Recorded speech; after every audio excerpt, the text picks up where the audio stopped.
गुरु प्यारी साथ संगत बड़े प्यार से कहिए धन निरंकार जी। आज का विशेष टॉपिक है जज्बात सारे जग के लिए। संत निरंकारी मिशन अपने वार्षिक संत समागमों की लड़ी में 75वां आयाम स्थापित किया है।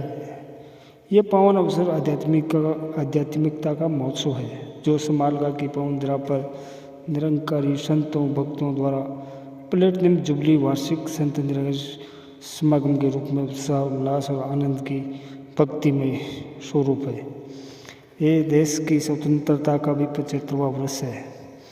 प्रश्न उठता है कि शरीर जिस तत्व से चलायमान है जिसे आत्म तत्व कहते हैं, उसकी स्वतंत्रता के बारे में कितने लोग सचेत हैं। मानव का मानव होना क्या शरीर तक ही सीमित है? संसार का ज्ञान विज्ञान भले ही शरीर के क्रियाशील अंगों के समुच्चय को मानव कहता हो, किंतु अध्यात्म की दृष्टि विज्ञान से दूर उस परम ज्ञान पर जा टिकती हैं जो स्वयं अव्यक्त होकर भी जर्रे जर्रे पत्ते पत्ते में प्रकट है। इसी परम चेतन सत्ता का अंश आत्मा में विराजमान होकर मानव की जन्म से मृत्यु तक की यात्रा का सहभागी बनता है। शरीर की यात्रा तो यहाँ समाप्त हो जाती है, किंतु रूह का सफ़र तो अनंत काल से चलता आया है। क्या यह सफ़र यूं ही चलता रहेगा या इसे भी कहीं विराम की जरूरत है? मानव मात्र के लिए यह एक ऐसा प्रश्न है जिसका हल खोजते सदियां बीत गई, युग बीत गए, जीवन बीत गए। अकेला मानव कुआं खोदकर पानी तो प्राप्त कर सकता है, लेकिन आत्म तत्व को स्वयं पा लेना इसके बस की बात नहीं है। हजारों वर्षों के चिंतन मनन और शोध ने जिस आध्यात्मिक विचारधारा की रचना की, उसका स्पष्ट उद्घोष है एको ब्रह्म द्वितीयो नास्ति, अर्थात इस सारे जीवन जगत का परम रचनाकार इस एक ब्रह्म के अलावा दूसरा और कोई है ही नहीं। धर्म ग्रंथों, ऋषि मुनियों, संतों महात्माओं ने भी कहा है अहम ब्रह्मस्मि, अर्थात मैं ही ब्रह्म हूँ। तो क्या मानव शरीर ब्रह्म है? यदि होता तो फिर क्यों बार बार जन्मता और बार बार मृत्यु को प्राप्त होता? मानव ब्रह्म है तो फिर संसार के बंधनों में क्यों बंधा है कि कस्तूरी कुंडल बसे मृग ढूंढत बन माई, कि ऐसे गट राम है दुनिया देखत नाई। कहकर संत कबीर जी इस परम गोपनीय ज्ञान के सामने सारे धर्म कर्म को खारिज करते हुए कहा है कि तू कहता कागज की लेकी, मैं कहूँ आँखन की देखी। आत्मा सो परमात्मा, यथा पिंडे तथा ब्रह्मांडे का गूढ़ रहस्य को समझना केवल और केवल पूर्ण सतगुरु द्वारा प्रदत्त ज्ञान चक्षुओं द्वारा ही संभव है। जब ये ज्ञान अनुभव में आ जाता है तब आत्मा झूम उठती है, मन स्थिर होकर मंगल गान करने लगता है। आत्मा और परमात्मा के इस आनंदपूर्ण मिलन को अभिव्यक्त करने का पावन अवसर प्रदान करता है। निरंकार का साकार स्वरूप सतगुरु है। सतगुरु जब ऐसे मिलने अवसर प्रदान करता है तब वह समय विशेष संत समागम का स्वरूप बनता है। संत समागम आत्मा की आज़ादी का उत्सव है। शारीरिक दासता से मुक्ति पाने पर जो खुशी मन मनाता है, उससे कहीं अधिक आनंद मनाती है आत्मा जब ये मन के बंधनों से मुक्त होकर अपने मूल स्वरूप प्रभु परमात्मा को पा जाती है। इसलिए इस अवसर को मन से मुक्ति का पर्व भी कहे तो कोई अतिशयोक्ति नहीं होगी।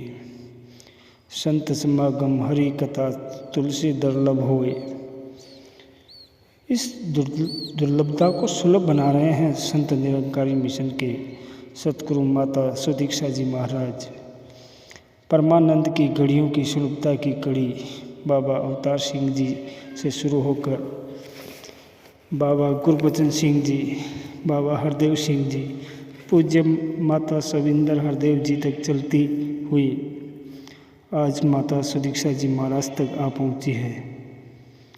संत महापुरुषों के मिलन से प्रारंभ हुआ वार्षिक संत समागमों का ये सिलसिला आज लाखों महापुरुषों की शिरकत को दर्शा रहा है।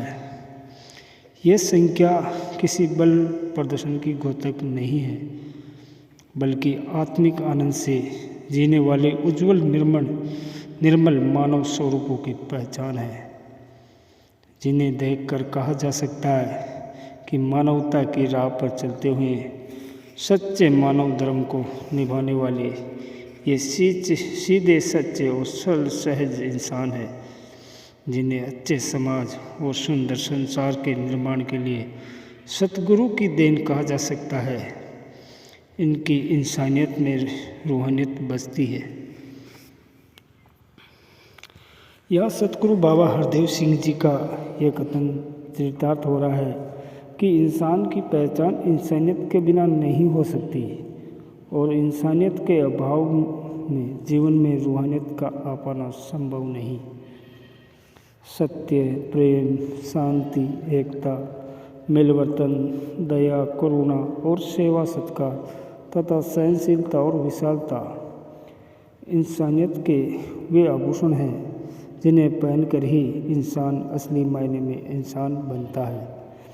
बाबा हरदेव जी फरमाते हैं कि प्रभु का प्रेम पाने के लिए मानव मात्र से प्रेम करना होगा, क्योंकि मानव प्रेम ही प्रभु प्रेम है।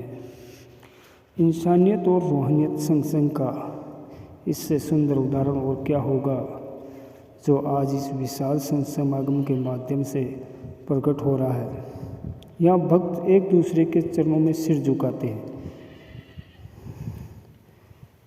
यहाँ हर हाथ एक दूसरे की सेवा करने को तत्पर है। यहाँ पांव सत्संग के लिए दौड़े चले आ रहे हैं। आंखें सतगुरु के दर्शनों के लिए लालायित हैं और कान हरि यश के साथ साथ अपने मुर्शद के अमृत वचनों को सुनने के लिए तरस रहे हैं। यहाँ मन इंसानियत वाले क्रम देख कर हर्षित हो रहा है। आत्मा रूहानियत के निर्जर में तरबतर होकर परमानंद की अनुभूति कर रही है। और तो और यहाँ ईर्ष्या, द्वेष और निंदा नफरत का प्रवेश निषेध है। स्वर्ग का नक्शा बन सकता है अगर मानव से प्यार करे। सतगुरु द्वारा दिया गया ये सूत्र धरती के लोगों के लिए खुला आह्वान है कि आओ देखो, ये संत समागम केवल भीड़ नहीं है, ये मानव मात्र के मंगल भावना का दिव्य संकल्प है, जिसे देखकर यही कहा जा सकता है कि सारा संसार एक परिवार, एक मानव परिवार बनने के लिए ज़रूरी है। कुछ भी बनो मुबारक है, पर पहले बस इंसान बनो। जीवन की कांटों भरी राह पर सहजता से चलने के लिए मुर्शिद के इशारों को समझना ही नहीं, आत्मसात भी करना होता है। और जब मुर्शिद कह दे कि सबसे पहले तुम इंसान बनो, तो हमें ये समझ लेना होगा कि इंसानियत का उज्जवल स्वरूप रूहानियत की रोशनी में ही पाया जा सकता है। इंसानियत और रूहानियत कैसे संग हो सकती है, इसका सुंदर और शोभायमान उदाहरण निरंकारी संत समागमों में सहज ही मिल सकता है। रूहानियत का पाठ पढ़ाकर इंसानियत की राह पर चलाने का सतगुरु माता सुदीक्षा जी महाराज का ये अनूठा अनुपम महाप्रयास संसार के लिए एक उत्तम सिखलाई है। एक संदेश है कि संसार के समस्त विवादों को मिटाने का एकमात्र उपाय है ब्रह्म ज्ञान। इंसान के करीब लाने का रास्ता गुरमति है। जिस पर चलकर इंसान उन ठोकरों से बच जाता है जो अज्ञान के गहन अंधकार के कारण पग पग पर पीड़ा का कारण बना हुआ है। आज सतगुरु माता सुदीक्षा जी का ये संदेश संसार भर के लिए खुला आमंत्रण है कि आओ हम मिलजुल कर एक प्यार भरा संसार बनाए, क्योंकि सुख और शांति से परिपूर्ण संसार का आधार केवल और केवल प्यार ही है। प्रेम का महामंत्र कटुता को समाप्त कर मानवीयता वाले भावों को जन्म देता है। जब कोई नज़दीक आता है तभी अपना लगता है, दूर रहने वाले तो सदा बेगाने ही प्रतीत होते हैं। निकट आओ, प्रभु को पाओ और एक को जानो, एक को मानो और एक हो जाओ। जैसे सतगुरु के मार्गदर्शक सूत्र यदि मानव जीवन का आधार बन जाए तो प्रभु परमात्मा भी अपना और प्रभु के बंदे भी अपने हो जाते हैं। अपनत्व का यह स्वरूप इंसानियत और रूहानियत दोनों के लिए ज़रूरी है। रूहानियत का रुतबा है अपने लिए, इंसानियत का जज्बा सारे जग के लिए।